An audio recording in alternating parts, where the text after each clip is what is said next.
Shalom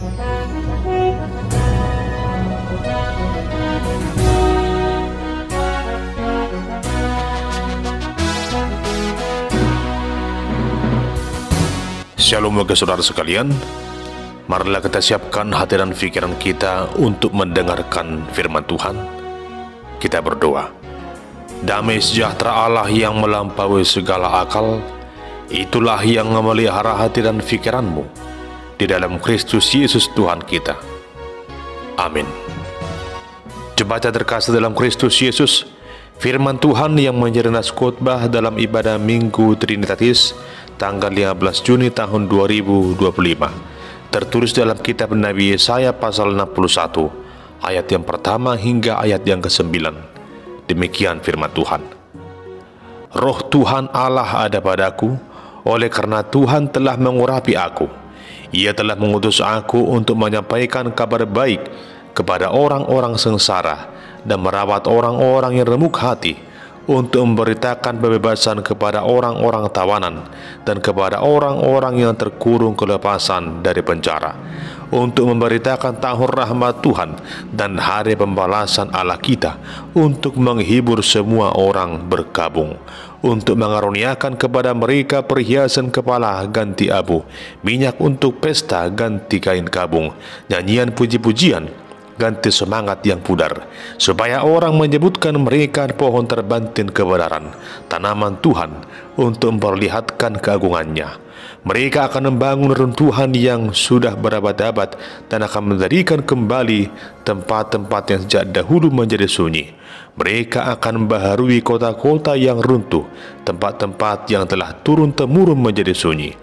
Orang-orang luar akan melayani kamu sebagai gembala kambing dombamu, dan orang-orang asing akan bekerja bagimu sebagai petani dan tukang kebun anggurmu. Tetapi kamu akan disebut imam Tuhan dan akan dinamai pelayan Allah kita. Kamu akan menikmati kekayaan bangsa-bangsa dan akan memegahkan diri dengan segala harta benda mereka. Sebagai ganti bahwa kamu mendapat malu 2 kali lipat, dan sebagai ganti noda dan ludah yang menjadi bagianmu, kamu akan mendapat warisan 2 kali lipat di negerimu, dan sukacita abadi akan menjadi kepunyaanmu. Sebab aku, Tuhan, mencintai hukum dan membenci perampasan dan kecurangan. Aku akan memberi upahmu dengan tepat dan akan mengikat perjanjian abadi dengan kamu. Keturunanmu akan terkenal di antara bangsa-bangsa, dan anak cucumu di tengah-tengah suku-suku bangsa, sehingga semua orang yang melihat mereka akan mengakui bahwa mereka adalah keturunan yang diberkati Tuhan. Demikian pembacaan firman Tuhan. Saudara terkasih dalam Kristus Yesus, di saat kita berada dalam situasi yang sulit, di saat kita dalam tekanan hidup yang seakan membelenggu kita, tentu kita akan begitu sangat mengharapkan akan adanya suatu berita sukacita, yaitu kabar baik tentang kelepasan kita, pembebasan kita dari beragam permasalahan itu. Demikianlah kabar baik yang diterima oleh bangsa Yehuda dalam nas khotbah saat ini. Lewat nubuatan Nabi Yesaya, Tuhan memberikan kabar baik bagi mereka di saat mereka sedang dalam situasi sulit dan tertekan di pembuangan. Secara khusus dalam perikop ini, dikala mereka telah keluar dari pembuangan Babel, ada suatu janji yang diberikan Tuhan Allah kepada mereka tentang suatu pembaharuan dalam kehidupan umat pilihannya itu. Jemaat Tuhan, pasal 61 ini memberikan suatu jaminan penyertaan Tuhan dalam kehidupan umatnya bangsa Yehuda, yaitu tentang hadirnya tahun rahmat Tuhan. Saudara terkasih, tahun rahmat Tuhan adalah saat di mana Tuhan menyatakan kasih, kuasa, dan keselamatannya atas umat yang Ia kasihi itu. Tahun rahmat Tuhan adalah di mana beragam keluh kesah, penderitaan, kekhawatiran hidup, beragam pergumulan lepas dari kehidupan umat yang Tuhan kasihi itu. Tahun rahmat Tuhan adalah tahun yang penuh dengan sukacita. Firman Tuhan saat ini sangat relevan dalam kehidupan kita selaku orang Kristen, di mana tahun rahmat Tuhan itu telah kita rasakan lewat kehadiran dan pengorbanan Kristus di kayu salib Ia telah menyelamatkan kita, membebaskan kita, memberikan suatu jaminan bagi kita, yaitu keselamatan dan hidup yang kekal. Itulah tahun rahmat Tuhan yang kita yakini sebagai suatu janji kemenangan atas kehidupan kita orang yang percaya dalam nama Yesus Kristus, Tuhan dan Juru Selamat hidup kita. Berita tentang tahun rahmat Tuhan dalam perikop ini telah digenapi Tuhan Yesus lewat kehadirannya ke tengah dunia ini. Dan dalam kitab Injil Lukas pasal 4 ayat 18 hingga 19, di sana Tuhan Yesus telah membacakan apa yang disampaikan oleh Nabi Yesaya tentang hadirnya tahun rahmat Tuhan di tengah-tengah dunia ini yang sudah digenapi oleh dirinya dikala ia datang ke tengah-tengah dunia ini. Jemaat yang dikasihi Tuhan, tentunya sebagai orang percaya, maka kita terpanggil untuk memberitakan tahun rahmat Tuhan. Lalu apa yang menjadi tugas kita? Apa yang harus kita beritakan? Yang pertama adalah memberitakan kabar baik bagi orang yang sengsara. Jemaat yang dikasihi Tuhan, menyampaikan kabar baik, yaitu kabar keselamatan, Injil, berita sukacita bagi orang yang terpuruk dan sengsara adalah tugas kita selaku orang yang percaya. Di tengah-tengah kita ada begitu banyak orang yang menderita, orang-orang yang sengsara oleh karena beragam permasalahan yang ia alami dalam kehidupannya, baik secara jasmani maupun juga secara fisikis.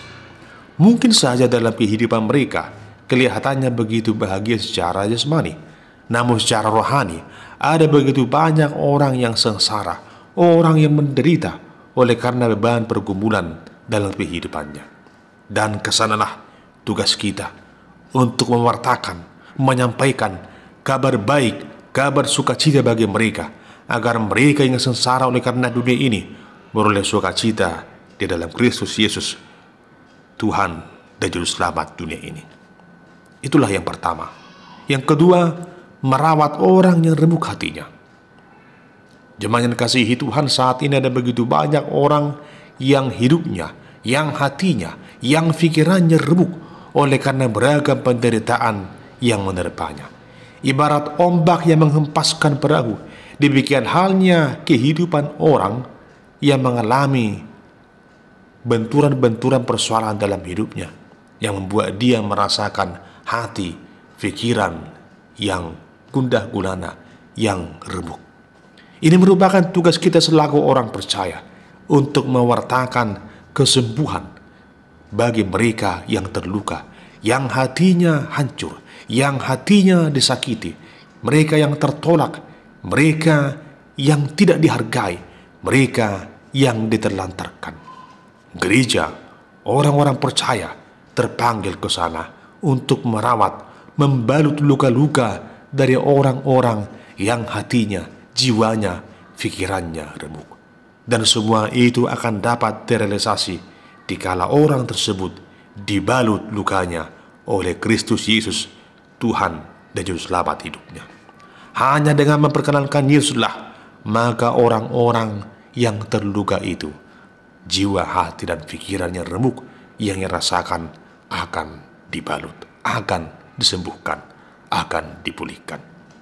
Yang ketiga, mewartakan pembebasan bagi jiwa yang terpenjara. Jemaat yang dikasihi Tuhan, di penjara tidak hanya berarti dalam bilik penjara yang terbuat dari besi, tetapi juga di penjara oleh karena ikatan daging, oleh ikatan hutang, oleh narkoba, oleh berbagai ikatan-ikatan dosa. Dan kesanalah kita ditugaskan untuk mewartakan, memberitakan pembebasan bagi orang-orang yang jiwanya, hatinya, pikirannya terpenjara oleh karena beragam masalah dan ikatan dunia ini. Dan semua ikatan itu akan dapat dilepaskan dikala dia sungguh-sungguh menerima Yesus dalam kehidupannya. Oleh karena itu, kita harus sadar bahwa sungguhnya kita semua membutuhkan Yesus dalam kehidupan ini. Kita sangat membutuhkan pertolongan Tuhan. Untuk itu datanglah pada Yesus, kepada tangan Tuhan yang penuh dengan kasih, kepada Dia Sang Juru Selamat hidup kita, yang sanggup memberikan pembebasan, penyelamatan bagi jiwa yang terpenjara, bagi jiwa yang merana, bagi jiwa yang menderita. Hanya Tuhan Yesus satu-satunya sumber keselamatan dan kebebasan yang sempurna. Yang keempat, mewartakan keadilan dan kasih setia Tuhan. Jemaat Tuhan, seperti halnya bangsa Yehuda yang tertindas itu, demikian halnya juga ada begitu banyak orang yang saat ini tertindas oleh karena beragam pergumulan, ditindas oleh dosa-dosa, ditindas oleh perkembangan zaman, ditindas oleh pikirannya yang dipenuhi dengan beragam kemelut. Ada begitu banyak orang yang terlantar, yang terasing, yang terhina, yang teraniaya, yang tertekan oleh karena ketidakadilan dan ketidakpastian di tengah-tengah dunia ini. Ada banyak orang yang menderita karena kesetiaannya dalam melakukan segala kehendak Tuhan. Namun hadirnya tahun rahmat Tuhan adalah bukti penggenapan dari janji Tuhan yang menyatakan keadilan dan kasih setianya. Tuhan sendiri akan menyatakan hukuman bagi para pendosa, dan kasih setia akan Dia nyatakan bagi setiap orang yang sungguh-sungguh percaya kepadanya. Inilah yang menjadi penawar hati bagi yang mulai galau hatinya, agar mereka tetap setia dan percaya hanya kepada Tuhan saja dalam kehidupannya. Saudara terkasih, hadirnya tahun rahmat Tuhan adalah suatu transformasi yang Tuhan lakukan di tengah dunia ini, di mana Tuhan Allah akan menggantikan kesedihan menjadi suatu sukacita. Orang-orang yang percaya, yang telah diubahkan hidupnya itu, mereka akan disebut sebagai pohon terbantin kebenaran. Pohon terbantin merupakan pohon besar di Timur Tengah dengan akar yang kuat. Demikian halnya dengan kehidupan orang percaya yang diibaratkan seperti pohon terbantin kebenaran itu. Dia akan berdiri kokoh dan akan menikmati kehidupan yang penuh dengan sukacita, sebagaimana Allah telah menyediakan yang terbaik baginya. Sebagaimana dikatakan dalam perikop ini bahwa bangsa Yehuda pun akan mengalami pemulihan yang digambarkan dengan abu diganti dengan perhiasan, kain kabung diganti dengan minyak, dan semangat yang pudar diganti dengan puji-pujian. Hal ini semakin diperjelas dalam ayat 4 dan yang kelima, di mana di sana dikatakan bahwa mereka akan membangun apa yang sudah menjadi reruntuhan selama berabad-abad. Bahkan mereka yang tadinya berstatus budak yang harus melayani tuannya, kini menjadi tuan atas bangsa-bangsa lain, sehingga orang-orang asing tersebut menjadi tukang kebun bagi mereka. Mereka yang dibebaskan ini akan disebut sebagai imam Tuhan atau pelayan Allah. Mereka akan menikmati kekayaan bangsa-bangsa yang dulunya menjajah mereka. Semua itu dinyatakan oleh karena pertolongan Tuhan. Jemaat yang dikasihi Tuhan, sungguh Tuhan Allah memperhitungkan keadaan umatnya yang sudah dipermalukan di masa pembuangan itu, sehingga pada waktunya Tuhan akan memberikan mereka, yaitu bangsa pilihannya itu, warisan 2 kali lipat, yang berarti bahwa mereka akan mendiami tanah dengan seumur hidup mereka dengan penuh sukacita. Dengan demikian, maka bangsa Yehuda akan terkenal di antara bangsa-bangsa lain sebagai keturunan yang diberkati oleh Tuhan Allah. Jemaat yang terkasih, lewat firman Tuhan di Minggu Trinitatis ini, kita diberikan pemahaman tentang betapa indahnya keadaan di saat kita mengalami pembebasan dari berbagai penderitaan dalam hidup ini. Sebagai orang percaya, kita juga patut bersyukur karena kita telah beroleh hidup yang penuh dengan damai sejahtera lewat pengorbanan dan penebusan Kristus Yesus di kayu salib. Oleh karena itu, mari kita mensyukurinya dengan sungguh-sungguh melakoni tugas dan panggilan kita untuk mewartakan tahun rahmat Tuhan bagi semua orang. Adapun kabar baik itu dapat kita wartakan hanya dengan mengandalkan tuntunan Roh Kudus yang dicurahkan Allah bagi kita. Roh Tuhan ada dalam diri setiap orang yang percaya pada Yesus. Roh itu menguatkan dan menuntun kita untuk memberitakan dan menghidupi makna penting dari hadirnya tahun rahmat Tuhan di sepanjang perjalanan kehidupan kita, lewat iman percaya kita kepada Tuhan kita, Yesus Kristus.